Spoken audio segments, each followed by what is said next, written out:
Hey, I'm Andre AXR, songwriter, producer, and member of AB's private mentorship, the Billboard 500 Club.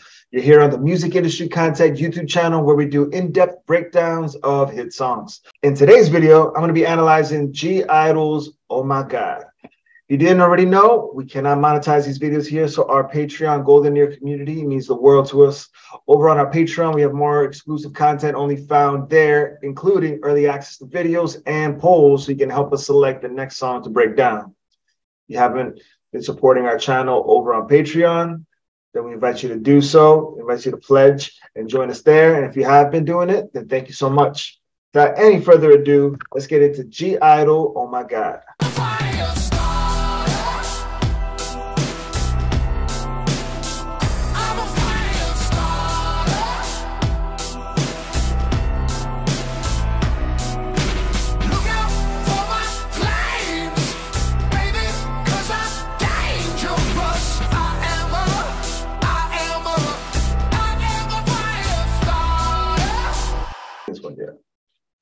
눈부신 하늘에 시선을 가린 채 내 품 안에 안기네 흐르는 음악에 정신을 뺏긴 채 그대로 벌려주네 Oh God, help me 숨이 멎을 것 같지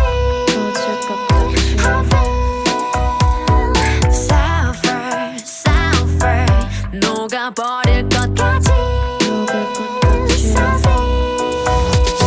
쓸틈없이 빠져들고 이리저리 갖고 놀고 이성을 깨부시고 제 멋대로 들어오지 위험하니 닿고 싶고 아픔까지 안고 싶고 결국 너를 품으니 난 Oh my God She took me to the sky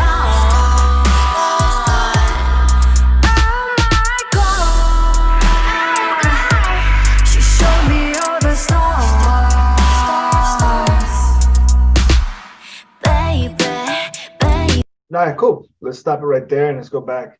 There's a lot of cool things going on here. The music video is really interesting. Very a lot of stuff going on in it. Let's check out what's going on in the song. 눈부신 하늘에 시선을 가린 채 내 품 안에 안기네 흐르는 음악에 정신을 All right, cool. So what you hear going on is right off the top when you hear this toll bell going up, boom. And you also hear this low rumble, so they're bringing in this sustained bass line that's creating some tension right here, right? And then you have their voice, which has a lot of effects, very washed out with reverb and delay, right? Definitely setting the vibe, setting it. So kind of reminds me a lot of like a Billie Eilish record, right? And Billie Eilish and her brother Phineas, who produces a lot of her stuff, you hear like they have a lot of the moody stuff going on off the top, like from the way you sing to the way you treat the vocals to the production that you use to support it, you start creating, it's almost like a song is like stepping into a house, right? And when you walk in, it's like with this one, like you can start picturing what that house looks like, right? Like are the lights are probably dim. Maybe there's velvet on the wall. Maybe there's like this kind of elements. Maybe there's like a single light in the corner. And there's like this going on in this room. You start walking through the house and you start seeing all these different elements as you start exploring the world that they're creating with the song, right? So right off the top, setting the vibe, a little moody to jump, off the jump. All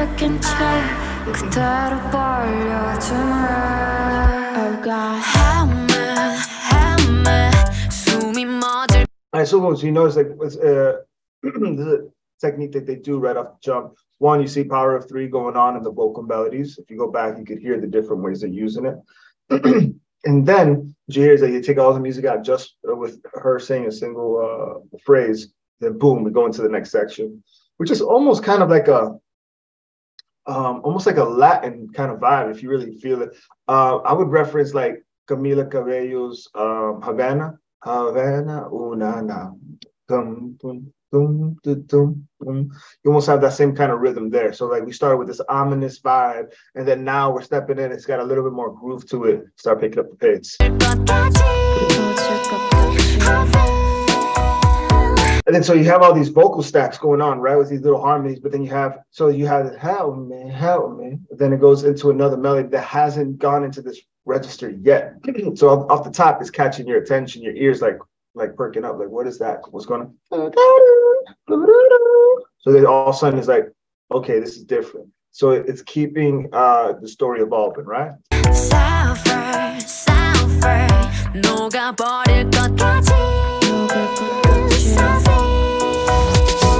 And also notice the power of 3 that they're using with that, and then bring it back a few times right there. Now, when we come back, if they introduce the section again, which I'm betting they will, you're probably going to hear that come back in some way, right? Supported maybe with some more vocal stacks or whatnot. So let's see where it goes.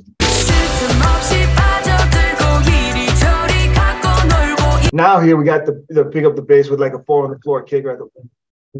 That's what I mean by 4 on the floor, right? And then you have that picking up, and it almost has like da, da, da, da, da. And the melody they even pick it almost has like a Arabic, Middle Eastern, Mediterranean. I don't know, somewhere out in there. I'm in Miami, so I'm vaguely familiar with the styles, but there's definitely something very different. Everything that's gone on. We had ominous, had a little bit of Latin vibe. Now we feel like we're bringing in a little bit of the Middle East and whatnot into this area, right? So let's see where it goes from here. Definitely picking up the tension like we saw.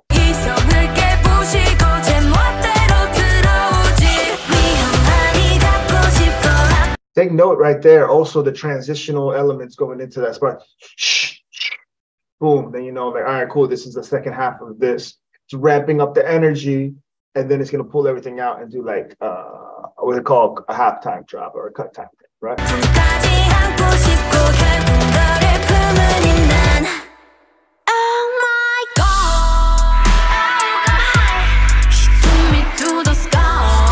Notice what they do. They have all these elements, these drums, all this going on. Pull everything out. Moment, you're like, what's gonna happen next? Oh my God! Boom. So it gives you the drop, right? With the bass line and a little bit of like hi-hats going on, and then the vocals saying the title of the song.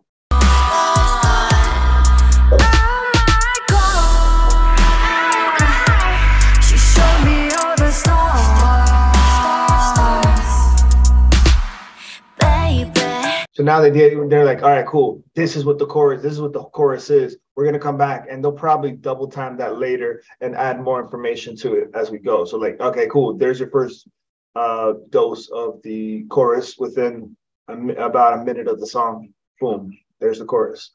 Now we'll come back to this. Now verse 2 starts, right? And verse 2 actually has a very similar vibe initially of the chorus. So let's see where it goes. Now, correction, that's back from the same of verse 1. Dun, dun, dun, dun, that little Latin groove. It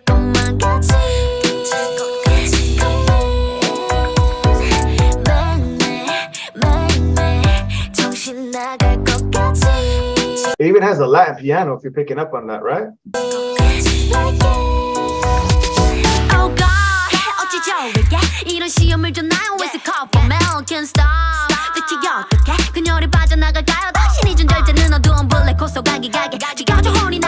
What's really cool is that, okay, cool, they already threw in My God a couple of times into the verse itself, right? So no question about what's going on. What's the name of the title of the song here?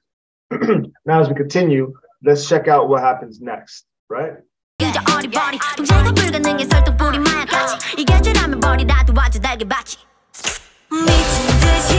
All right, that little thing, didn't expect that. That's like, oh snap, what's going on here? That sounds really flat. It just catches you off. Is these little things in the track that you can add that just all of a sudden is like, whoa, okay. And what happens is that as things start to sound familiar, we start to tune out, right?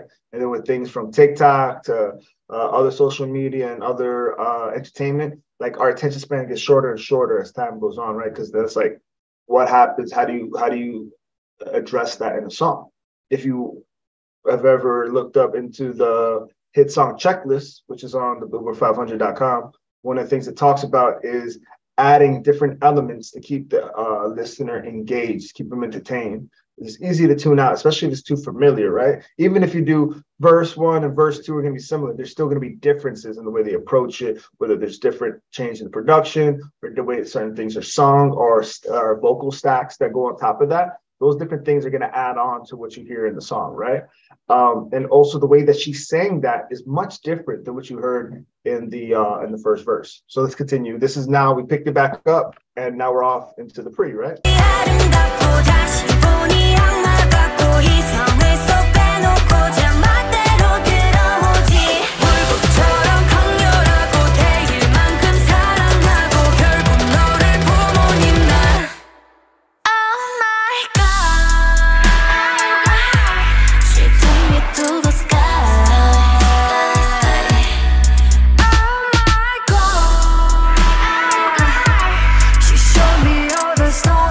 If I remember correctly, the switch up between that and the previous verse is this big snare. It's still bass like boom, boom, boom, and the hi-hats going doing all that. This one's one more piece of information. Let's see where it takes it.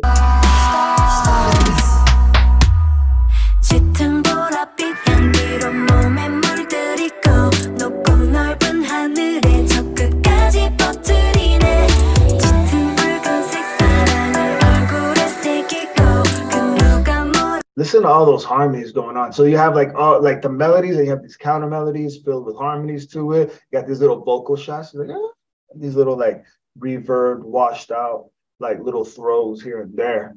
And it's like, all right, cool. This is very similar to verse 1 and verse 2 as far as the beat's concerned, right? Now this one I don't hear.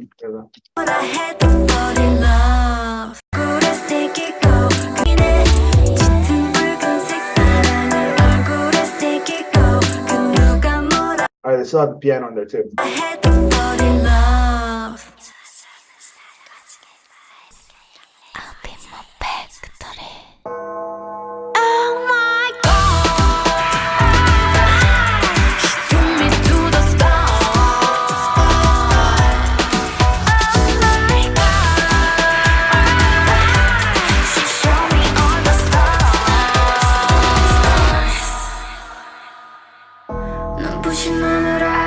All right, cool. So that was surprising, right? So all of a sudden, before this part came in, I think I pulled out and I was saying, hear all this whispering going on.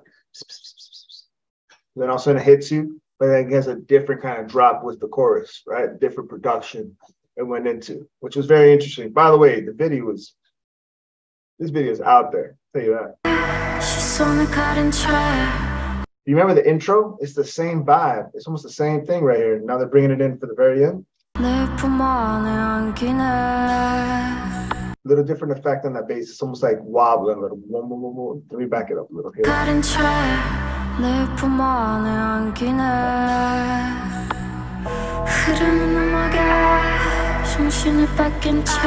Vocal chops.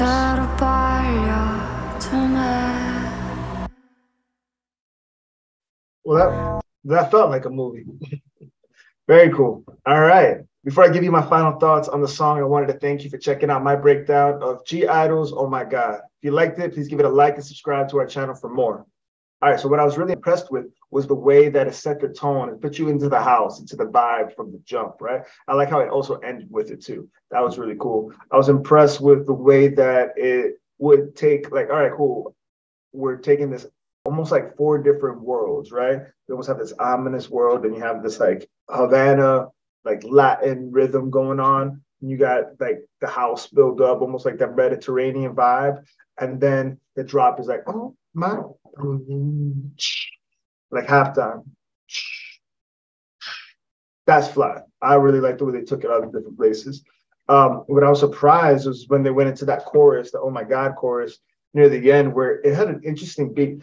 I will say with that, I wasn't feeling that chorus though. For me, it didn't hit my satisfy my taste. I was like waiting for like something a little more danceable. It didn't feel as danceable to me. I only say that I DJ. I've been DJing my whole life down here in Miami, Florida. I tell you, that was the part that I like wasn't figuring out where to bounce to. But I get it. It's artistic thing, I'm sure. I wish should we do anything different, I would give that something more danceable. Even maybe hit him with the reggaeton, like you had a reggaeton. Something like that might have been fly there. I'm not sure. But Nonetheless, big ups to GIDLE. They definitely got a really cool song here and lots of views. Some people really like the song too. So props to them. If you're a musician looking to network and seeking high quality collaborations, real-time music industry insights, and more, I'd love to invite you to apply for the Billboard 500 Club. Looking to find a community of talented people to create hit songs or mentorship on how to navigate the music industry successfully, and I highly recommend heading over to the billboard500.com and applying for the private club. That's also the place where you get the hit song checklist that I mentioned before. That's a really great breakdown of basically all hit songs that you see the patterns in which they're all doing. I highly recommend picking that up. I've studied that thing and it's helped my songwriting, and those that I know who've used it like tenfold. At the Billboard 500 Club, there's over 70 mentors, some of the most successful people in the music industry who are there to teach up-and-coming musicians. So if that's one of you, if I'm speaking about you, then I invite you to apply, but don't wait too long because it is limited capacity. Once again, my name is Andre AXR, and I hope you enjoyed this video, and I'll see you again next time. Cheers.